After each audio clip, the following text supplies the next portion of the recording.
ਸਤਿ ਸ਼੍ਰੀ ਅਕਾਲ। ਤੁਸੀਂ ਵੇਖ ਰਹੇ ਹੋ ਨਿਊਜ਼ 18 ਪੰਜਾਬ ਹਰਿਆਣਾ ਹਿਮਾਚਲ। ਮੈਂ ਹਾਂ ਨਵਜੋਤ ਕੌਰ। ਬੁਲੇਟਿਨ ਵਿੱਚ ਸਭ ਤੋਂ ਪਹਿਲਾਂ ਗੱਲ ਖੇਤੀਬਾੜੀ ਮੰਤਰੀ ਨਰਿੰਦਰ ਤੋਮਰ ਦੇ ਉਸ ਬਿਆਨ ਦੀ ਜੋ ਕਿ ਉਹਨਾਂ ਨੇ ਰਾਜ ਸਭਾ ਸੈਸ਼ਨ ਦੇ ਵਿੱਚ ਦਿੱਤਾ ਸੀ। ਹੁਣ ਖੇਤੀਬਾੜੀ ਮੰਤਰੀ ਨਰਿੰਦਰ ਤੋਮਰ ਦੇ ਬਿਆਨ ਤੇ ਕਿਸਾਨਾਂ ਨੇ ਜਵਾਬ ਦਿੱਤਾ ਹੈ ਔਰ ਕਿਹਾ ਹੈ ਕਿ ਜੇ ਕਾਨੂੰਨ ਦੇ ਵਿੱਚ ਗਲਤੀ ਨਹੀਂ ਸੀ ਤਾਂ ਮੀਟਿੰਗ ਦੇ ਵਿੱਚ ਸੋਧਾਂ ਦੇ ਲਈ ਕਿਉਂ ਮੰਨੇ ਸੀ। ਮੀਟਿੰਗ ਦੇ ਵਿੱਚ ਸੋਧਾ ਕਰਨ ਦੇ ਲਈ ਤਿਆਰ ਸਨ ਤੋਮਰ ਔਰ ਪੰਜਾਬ ਦਾ ਅੰਦੋਲਨ ਦੱਸ ਕੇ ਕਿਸਾਨਾਂ ਦਾ ਅਪਮਾਨ ਕੀਤਾ ਜਾ ਰਿਹਾ ਹੈ। ਕਿਸਾਨਾਂ ਵੱਲੋਂ ਗੱਲ ਕਹੀ ਗਈ। ਸ਼ੁੱਕਰਵਾਰ ਨੂੰ ਰਾਜ ਸਭਾ ਦੇ ਵਿੱਚ ਖੇਤੀਬਾੜੀ ਮੰਤਰੀ ਨੇ ਕਿਹਾ ਸੀ ਕਿ ਸੋਧਾ ਦਾ ਮਤਲਬ ਇਹ नहीं कि कानून गलत ने और तोमर ने किसानां नूं गुमराह होण दी गल भी कही सी। ते हुण तुहानूं दस दईए कि बीते दिन किसानां वल्लों प्रेस कॉन्फ्रेंस की गई और खेतीबाड़ी मंत्री नरिंदर तोमर दे तमाम बयानां ते जवाब दिते गए ने। हम साथ ही निंदा करते हैं जो कल तोमर साहब ने बयान दिया है। बल्कि एक तरफ तोमर साहब हमारे साथ बातचीत करते थे कि ये कानून तो एकदम ठीक करने वाले हैं और इसमें जो भी आप गलत लगता है इसमें संशोधन करने के लिए तैयार हैं हम, बल्कि उन्होंने माना था। लेकिन आज वो बोल रहे हैं कि ये कानून तो बहुत ही किसान के पक्ष में, जो एकदम झूठ बोल रहे हैं। जब वो बात आई तभी मैंने उनसे बात किया। उनका मेन जो युद्धवीर धर्मेंद्र मालक और टिकैत साहब से, हालांकि राज्यपाल जी भी कुछ लोगों कहना कि उसी समय वही थे शायद टिकैत ने जब ये बयान दिया। असल में टिकैत के उनको एक लगा, जो उनका व्यक्तिगत वैसे वो आया है कि यूपी में और उत्तराखंड में कुछ दंगे वगैरह हो सकते हैं।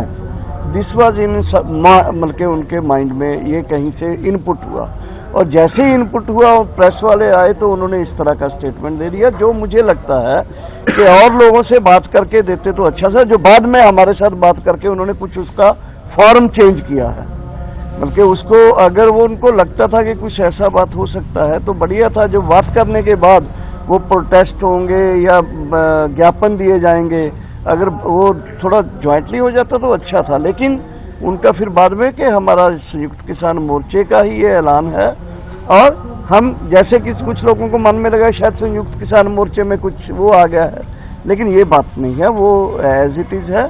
वो थोड़ा इसमें थोड़ा सा तो मैं मानता हूं कि एक जल्दीबाजी में ऐसे नहीं करना चाहिए। अगली वड्डी खबर चर्चित किसान आगू राकेश टिकैत नाल जुड़ी हुई है। यूपी दे चर्चित राकेश टिकैत दा सरकार नूं अल्टीमेटम सामने आया है। 2 अक्टूबर तक कानून वापस लवे सरकार। टिकैत वालों गल कही गई, किसी भी दबाव दे विच सरकार दे नाल गलबात नहीं कीती जावेगी। 2 अक्टूबर तो बाद अगली रणनीति घड़ांगे और सरकार गल सुने, नहीं तां अंदोलन जारी रहेगा। ते तुहानूं दस दी कि राकेश टिकैत वालों सरकार नूं अल्टीमेटम दिता गया और 2 अक्टूबर तक दा वक्त दिता गया कि 2 अक्टूबर तक सरकार कानून वापस करे, नहीं ते जिहड़ा अंदोलन है वो जारी रहेगा और 2 अक्टूबर तो बाद अगली रणनीति घड़ी जाएगी। किसी भी दबाव दे विच सरकार दे नाल गलबात नहीं कीती जाएगी। तुहानूं दस दे कि कुछ समय पहला गाजीपुर बॉर्डर ते बेहद टेंसफुल हालात बन गए सी, जिस तो बाद राकेश टिकैत वल्लों दित्ती गई भावुक स्टेटमेंट ने तस्वीर बदल के रखती सी गाजीपुर बॉर्डर दी और भारी समर्थक जिहड़े ने वो हरियाणा और पंजाब और यूपी दे वेस्ट एरिया तो जुड़न लग गए सी। और हुण राकेश टिकैत दा एक बड़ा बयान सामने आया। उन्होंने सरकार नूं अल्टीमेटम दे दिता है और कहा है कि जेकर साडियां मंगां नहीं मन्नियां जांदियां ते अंदोलन इसे तरह जारी रहेगा और 2 अक्टूबर तक दा अल्टीमेटम सरकार नूं दे दिता गया है।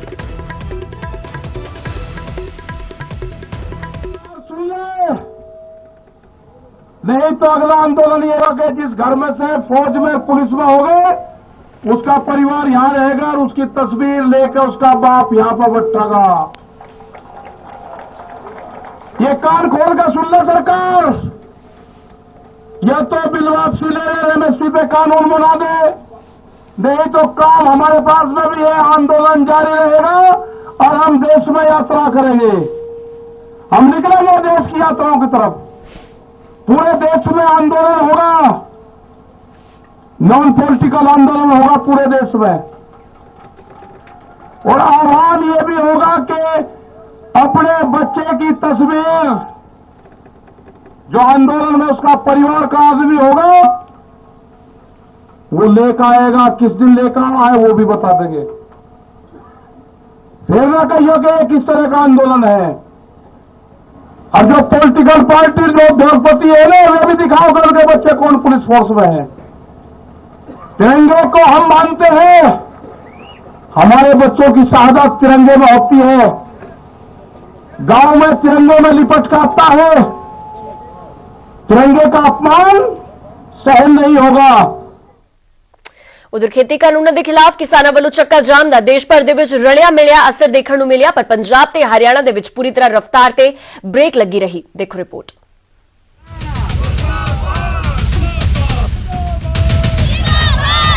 ਸੰਯੁਕਤ ਕਿਸਾਨ ਮੋਰਚੇ ਦੇ ਵੱਲੋਂ ਦਿੱਤੀ ਚੱਕਾ ਜਾਮ ਦੀ ਕਾਲ ਦਾ ਪੰਜਾਬ ਦੇ ਵਿੱਚ ਵੱਡਾ ਅਸਰ ਦੇਖਣ ਨੂੰ ਮਿਲਿਆ। ਪੰਜਾਬ ਦੇ ਵੱਖ-ਵੱਖ ਸ਼ਹਿਰਾਂ ਕਸਬਿਆਂ 'ਚ ਦੁਪਹਿਰ 12 ਵਜੇ ਤੋਂ 3 ਵਜੇ ਤੱਕ ਪੂਰੀ ਤਰ੍ਹਾਂ ਚੱਕਾ ਜਾਮ ਰਿਹਾ। ਨੈਸ਼ਨਲ ਤੇ ਸਟੇਟ ਹਾਈਵੇ ਜਾਮ ਕਰ ਦਿੱਤੇ ਗਏ। ਹਰ ਛੋਟੇ ਵੱਡੇ ਸ਼ਹਿਰ 'ਚ ਇਸ ਦਾ ਅਸਰ ਦੇਖਣ ਨੂੰ ਮਿਲਿਆ। ਇਕੱਲੇ ਸੰਗਰੂਰ ਵਿੱਚ ਹੀ 10 ਥਾਵਾਂ ਤੇ ਕਿਸਾਨਾਂ ਨੇ ਸੜਕਾਂ ਬਲੌਕ ਕਰ ਦਿੱਤੀਆਂ। ਕਿਸਾਨਾਂ ਦੇ ਚੱਕਾ ਜਾਮ ਕਰਕੇ ਲੰਬੇ ਜਾਮ ਲੱਗ ਗਏ, ਪਰ ਐਮਰਜੈਂਸੀ ਸੇਵਾਵਾਂ ਨੂੰ ਇਸ ਦੌਰਾਨ ਵਿਸ਼ੇष ਛੋਟ ਦਿੱਤੀ गई। देखिए, पत्थर बेशक आखिरी चोट से टूटता है, लेकिन पहले वाली चोटें बेकार नहीं जाती। पहले वाली चोटें भी उसको बोधा करती हैं। देखिए, जितनी चोटें उसको चाहिए उतनी देंगे, लेकिन अंदर से वो टूट चुका है, बाहर से टूटना बाकी है। और जब टूटेगा तो एकदम टूटेगा।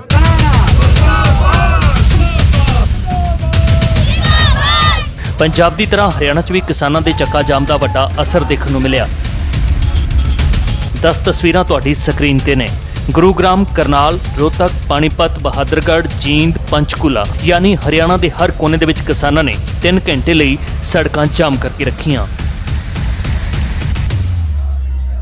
ਕੇਂਦਰ ਵੱਲੋਂ ਕਿਹਾ ਜਾ ਰਿਹਾ ਹੈ ਕਿ ਜਿਹੜੇ ਕਿਸਾਨ ਹੈ ਉਹ ਮੀਟਿੰਗ ਲਈ ਸਮਾਂ ਦੇਣ, ਏਜੰਡਾ ਤੈਅ ਕਰਨਾ, ਔਰ ਦੂਜੇ ਪਾਸੇ ਕਿਸਾਨ ਕਹਿ ਰਹੇ ਨੇ ਕਿ ਮੀਟਿੰਗ ਲਈ ਸਮਾਂ ਕੇਂਦਰ ਦੇਵੇ ਔਰ ਏਜੰਡਾ ਵੀ ਕੇਂਦਰ ਹੀ ਤੈਅ ਕਰੇ। ਪਰ ਨਾਲ ਇੱਕ ਗੱਲ ਜ਼ਰੂਰ ਸਪਸ਼ਟ ਕਰ ਚੁੱਕੇ ਨੇ ਕਿ ਸਾਡੀ ਮੁਲਾਕਾਤ ਕੇਵਲ ਤੇ ਕੇਵਲ ਇਹਨੇ ਤਿੰਨੇ ਕਾਨੂੰਨਾਂ ਨੂੰ ਰੱਦ ਕਰਾਉਣ ਦੇ ਲਈ ਹੋਏਗੀ, ਐਮਐਸਪੀ ਨੂੰ ਲੀਗਲ ਰਾਈਟ ਦੇਣ ਦੇ ਲਈ ਹੋਏਗੀ। ਸੋ ਕੀ ਅੱਜ ਦੇ ਇਸ ਧਰਨੇ ਦਾ ਕੇਂਦਰ ਸਰਕਾਰ ਤੇ ਵੀ ਅਸਰ ਪੈਂਦਾ ਹੈ ਕਿ ਕੇਂਦਰ ਸਰਕਾਰ ਤੇ ਕੋਈ ਦਬਾਅ ਇਹਨਾਂ ਚੱਕਾ ਜਾਮ ਨਾਲ ਪੈਂਦਾ, ਇਹ ਦੇਖਣਾ ਬੇहद ਅਹਿਮ ਰਹੇਗਾ ਕਿ ਕੀ ਅੱਜ ਦੇ ਇਸ ਪ੍ਰਦਰਸ਼ਨ ਤੋਂ ਬਾਅਦ ਕੇਂਦਰ ਸਰਕਾਰ ਤੇ ਕੀ ਦਬਾਅ ਰਹੇਗਾ।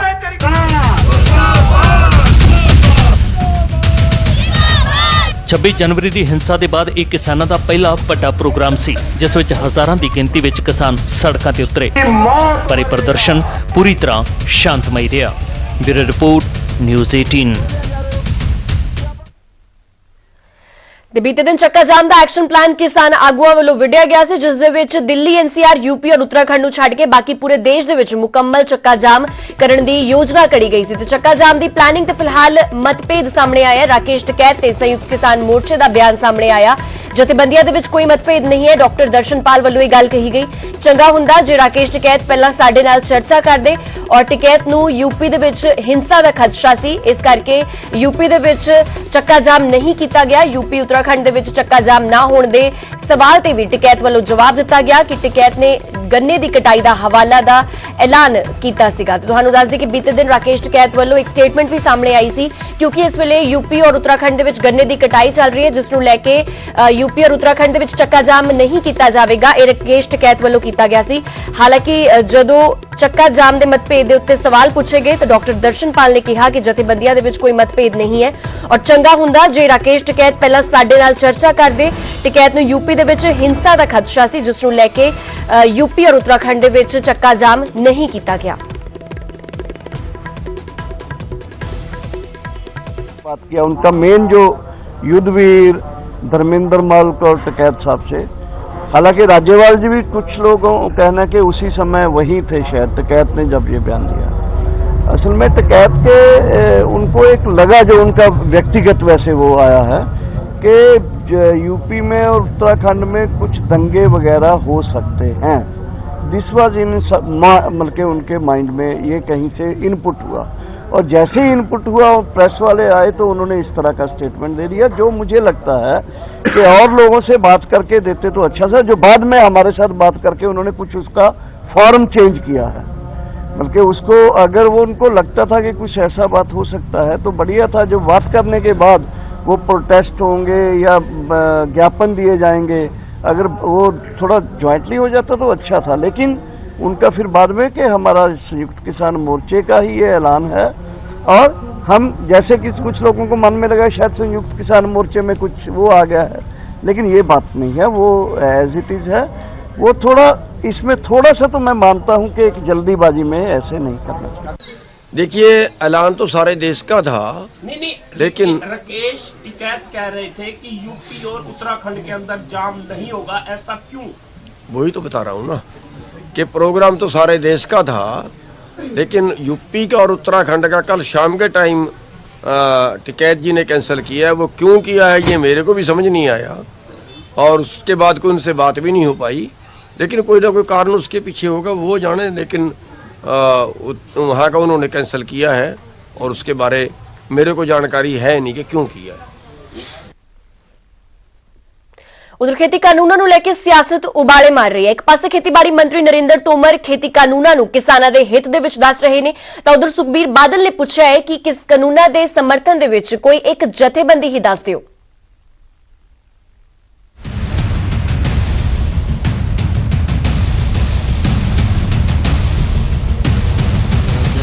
ਖੇਤੀ ਕਾਨੂੰਨਾਂ ਦਾ ਮੁੱਦਾ ਹੁਣ ਸੜਕ ਤੋਂ ਸੰਸਦ ਤੱਕ ਪਹੁੰਚ ਗਿਆ ਹੈ। ਲੋਕ ਸਭਾ ਰਾਜ ਸਭਾ 'ਚ ਹਰ ਰੋਜ਼ ਖੇਤੀ ਕਾਨੂੰਨਾਂ ਤੇ ਘਮਸਾਨ ਦੇਖਣ ਨੂੰ ਮਿਲ ਰਿਹਾ ਹੈ। ਇਸ ਸਭ ਦੇ ਵਿਚਾਲੇ ਖੇਤੀਬਾੜੀ ਮੰਤਰੀ ਨਰਿੰਦਰ ਤੋਮਰ ਨੇ ਰਾਜ ਸਭਾ 'ਚ ਖੇਤੀ ਕਾਨੂੰਨਾਂ ਤੇ ਜੋ ਬਿਆਨ ਦਿੱਤਾ ਹੈ, ਉਸਨੇ ਨਾ ਸਿਰਫ ਕਿਸਾਨਾਂ ਦੀ ਨਾਰਾਜ਼ਗੀ ਵਧਾਈ ਹੈ, ਬਲਕਿ ਵਿਰੋਧੀਆਂ ਨੂੰ ਵੀ ਬੋਲਣ ਦਾ ਮੌਕਾ ਦੇ ਦਿੱਤਾ ਹੈ। ਨਰਿੰਦਰ ਤੋਮਰ ਨੇ ਕਿਹਾ ਕਿ ਸਿਰਫ ਇੱਕ ਸੂਬੇ ਯਾਨੀ ਪੰਜਾਬ ਦੇ ਕਿਸਾਨ ਵਿਰੋਧ ਕਰ ਰਹੇ ਨੇ ਅਤੇ ਉਹ ਵੀ ਗਲਤ ਫਹਿਮੀ ਦਾ ਸ਼ਿਕਾਰ ਨੇ। ਤੁਸੀਂ ਵੀ ਸੁਣੋ ਕੀ ਕੁਝ ਕਿਹਾ ਖੇਤੀਬਾੜੀ ਮੰਤਰੀ ਨੇ। भारत सरकार किसी भी संशोधन के लिए तैयार है, इसके मायने ये नहीं लगाना चाहिए कि किसान कानून में कोई गलती है, लेकिन किसान आंदोलन पर है। पूरे एक राज्य में गलत फहमी का शिकार हैं लोग। एक ही राज्य का मसला है। ਤਾਂ ਖੇਤੀਬਾੜੀ ਮੰਤਰੀ ਦਾ ਇਹ ਉਹ ਬਿਆਨ ਹੈ ਜਿਸ ਨੇ ਵਿਰੋਧੀਆਂ ਨੂੰ ਬੋਲਣ ਦਾ ਮੌਕਾ ਦੇ ਦਿੱਤਾ ਹੈ। ਇਸ ਬਿਆਨ ਤੇ ਸੁਖਬੀਰ ਸਿੰਘ ਬਾਦਲ ਤੇ ਹਰਸਿਮਰਤ ਕੌਰ ਬਾਦਲ ਨੇ ਕਿਹਾ ਕਿ ਪੰਜਾਬ ਨਹੀਂ ਬਲਕਿ ਕੇਂਦਰ ਸਰਕਾਰ ਗਲਤ ਫਹਿਮੀ ਦਾ ਸ਼ਿਕਾਰ ਹੈ। ਬਾਕੀ ਹਰ ਸਟੇਟ ਦੇ ਵਿੱਚ ਮੈਂ ਤੋਮਰ ਸਾਹਿਬ ਨੂੰ ਦੂਜਾ ਸਵਾਲ ਪੁੱਛਦਾ ਕੌਣ ਹੈ, ਇੱਕ ਕਿਸਾਨ ਜਥੇਬੰਦੀ ਹਿੰਦੁਸਤਾਨ ਦਾ ਨਾਮ ਲੈ ਲਿਓ ਜਿਹਨੇ ਇਹਦਾ ਸਵਾਗਤ ਕੀਤਾ। ਇੱਕ ਵੀ ਕਿਸਾਨ ਜਥੇਬੰਦੀ, ਇੱਕ ਵੀ ਪੋਲੀਟੀਕਲ ਪਾਰਟੀ ਜਿਹੜੀ ਕਿਸਾਨੀ ਨਾਲ ਸੰਬੰਧਿਤ ਹੈ ਜਿਹਨੇ ਸਵਾਗਤ ਕੀਤਾ, ਆਪਣੇ ਆਪ ਹੀ ਜਵਾਬ ਮਿਲ ਜਾਊਗਾ। ਕਿਸਾਨਾਂ ਦੀ ਗੱਲ ਹੀ ਨਹੀਂ ਸਮਝ ਆ ਰਹੀ, ਤਾਂ ਮੈਨੂੰ ਲੱਗਦਾ ਹੈ ਕਿ ਗਲਤ ਫਹਿਮੀਆਂ ਇਹਨਾਂ ਦੇ ਮਨ 'ਚ, ਸਰਕਾਰ ਦੇ ਮਨ 'ਚ, ਤੇ ਉਹਨਾਂ ਦੀ ਸਮਝ 'ਚ ਉਸ ਤੋਂ ਵੀ ਵੱਧ।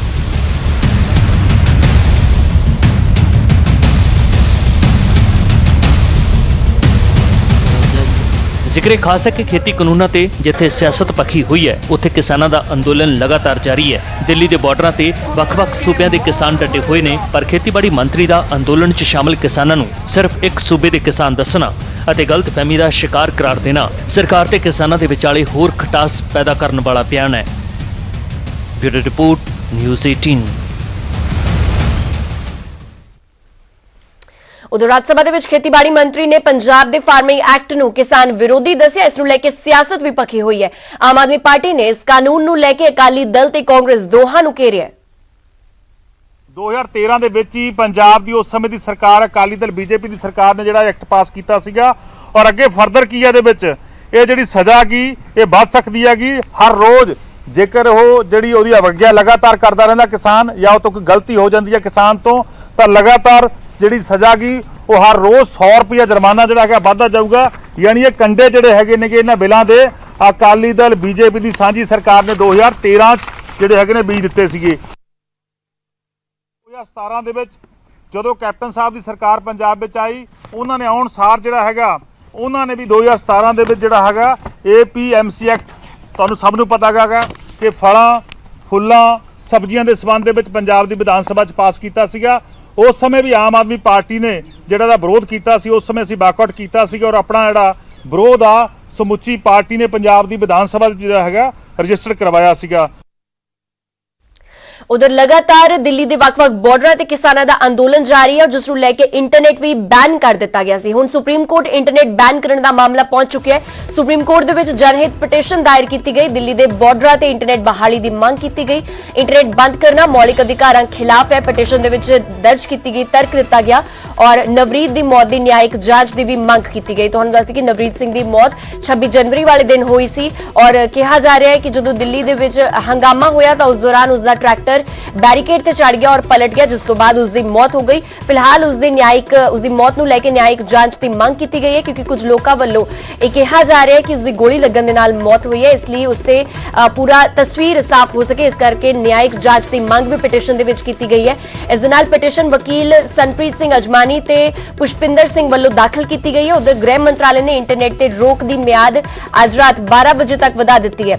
ਫਿਲਹਾਲ ਤੁਹਾਨੂੰ ਦੱਸ ਦਈਏ ਕਿ ਹਰਿਆਣਾ ਦੇ ਪਹਿਲਾਂ 17 ਜ਼ਿਲ੍ਹਿਆਂ ਦੇ ਵਿੱਚ ਇੰਟਰਨੈਟ ਸੇਵਾ ਬੰਦ ਕਰ ਦਿੱਤੀ ਗਈ ਸੀ, ਪਰ ਉਸ ਤੋਂ ਬਾਅਦ ਹੁਣ 2 ਸੂਬੇ ਅਜਿਹੇ ਨੇ ਜਿੱਥੇ ਹਜੇ ਵੀ ਇੰਟਰਨੈਟ ਸੇਵਾ ਬੰਦ ਕੀਤੀ ਗਈ ਹੈ ਔਰ ਇਹ ਮਿਆਦ ਜਿਹੜੀ ਅੱਜ ਰਾਤ 12 ਵਜੇ ਤੱਕ ਵਧਾ ਦਿੱਤੀ ਗਈ ਹੈ। ਤੇ ਪਟੀਸ਼ਨ ਦੇ ਵਿੱਚ तमाम ਗੱਲਾਂ ਦਾਇਰ ਕੀਤੀਆਂ ਗਈਆਂ ਨੇ ਔਰ ਪਟੀਸ਼ਨ ਦੇ ਵਿੱਚ ਨਵਰੀਤ ਸਿੰਘ, ਜਿਸ ਦੀ ਮੌਤ 26 ਜਨਵਰੀ ਨੂੰ ਹੋਈ ਸੀ, ਉਸ ਦੀ ਮੌਤ ਨੂੰ ਲੈ ਕੇ ਵੀ ਨਿਆਇਕ ਜਾਂਚ ਦੀ ਮੰਗ ਕੀਤੀ ਗਈ ਹੈ।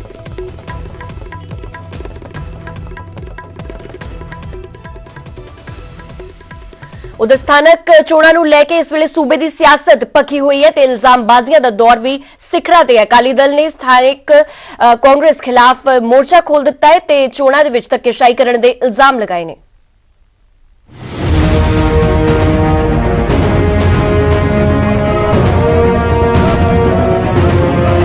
ਕਿਸਾਨ ਅੰਦੋਲਨ ਦੇ ਦੌਰਾਨ ਪੰਜਾਬ ਵਿੱਚ ਚੋਣ ਮਾਹੌਲ ਪੂਰੀ ਤਰ੍ਹਾਂ ਭਖਿਆ ਹੋਇਆ ਹੈ।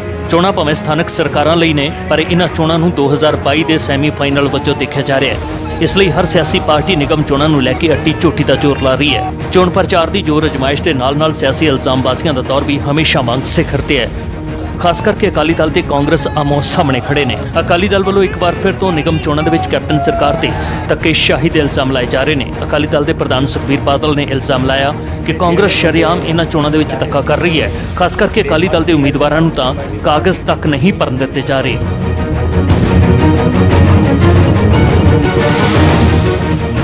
ਹੁਣ ਤਕਰੀਬਨ ਕੀ ਹੋਇਆ, ਪਹਿਲੇ ਦੂਜੀ ਪਾਰਟੀ ਦੇ ਉਮੀਦਵਾਰ ਕਾਗਜ਼ ਭਰਨ ਗਏ ਸੀ, ਉਹਨਾਂ ਨੂੰ ਭਰਨ ਦਿੱਤਾ ਸੀ। ਉਹ ਸ਼੍ਰੋਮਣੀ ਅਕਾਲੀ ਦਲ ਦੇ ਗਏ ਸੀ, ਉਹਨਾਂ ਨੂੰ ਭਰਨ ਦਿੱਤਾ। ਸਾਡੇ ਉੱਥੇ ਭਿੱਖੀਵਿੰਡ ਜਿੱਥੇ ਸਾਡਾ ਦਫ਼ਤਰ ਸੀ, ਉੱਥੇ ਆ ਕੇ ਕਾਂਗਰਸ ਤੋਂ ਹਮਲਾ ਕਰਾਇਆ ਪੁਲਿਸ ਨੇ ਤੇ ਉਹਦੇ ਬਾਅਦ ਸਾਡੇ ਹੀ ਬੰਦੇ ਨੇ ਪਰਚਾ ਦਿੱਤਾ। ਉਧਰ ਕੋਵਿਡ-19 ਮਹਾਮਾਰੀ ਨੇ ਆਪਸੀ ਨਿਰਭਰਤਾ ਦੀ ਭਾਵਨਾ ਨੂੰ ਮਜ਼ਬੂਤ ਕੀਤਾ, ਜਿਸ ਦੇ ਨਾਲ ਪੂਰਾ ਦੇਸ਼ ਇਸ ਮੁਸੀਬਤ ਦਾ ਇਕਜੁੱਟ ਹੋ ਕੇ ਮੁਕਾਬਲਾ ਕਰ ਸਕੇ। ਵੈਕਸੀਨੇਸ਼ਨ ਦੇ ਐਲਾਨ ਤੋਂ ਬਾਅਦ ਜ਼ਰੂਰਤ ਹੋਵੇਗੀ ਕਿ ਅਸੀਂ ਆਪਣਾ ਮੋਹਰੀ ਯੋਗਦਾਨ ਦਈਏ, ਜਿਸ ਦੇ ਨਾਲ ਅਸੀਂ ਇੱਕੋ ਸਮੇਂ ਵਾਇਰਸ ਨੂੰ ਹਰਾਉਣ ਵੱਲ ਕਦਮ ਵਧਾ ਸਕੀਏ। ਅਤੇ ਨੈਟਵਰਕ 18 ਇਸ ਮੁਹਿੰਮ ਦੇ ਵਿੱਚ ਹਰ ਕਦਮ ਤੇ ਤੁਹਾਡੇ ਨਾਲ ਹੋਵੇਗਾ। ਜਦ ਤੱਕ ਸਾਰੇ ਸੁਰੱਖਿਅਤ ਨਹੀਂ ਹੋ ਜਾਂਦੇ, ਉਦ ਤੱਕ ਕੋਈ ਸੁਰੱਖਿਅਤ ਨਹੀਂ ਹੋਵੇਗਾ। ਇਸ ਸੋਚ ਦੇ ਆਧਾਰ ਤੇ ਕੈਂਪੇਨ ਸੰਜੀਵਨੀ ਦਾ ਉਦੇਸ਼ ਇਹ ਸੁਨਿਸ਼ਚਿਤ ਕਰਨਾ ਹੈ ਕਿ ਵੈਕਸੀਨ ਪਾਉਣਾ ਸਾਰੇ ਭਾਰਤੀਆਂ ਦਾ ਅਧਿਕਾਰ ਹੈ।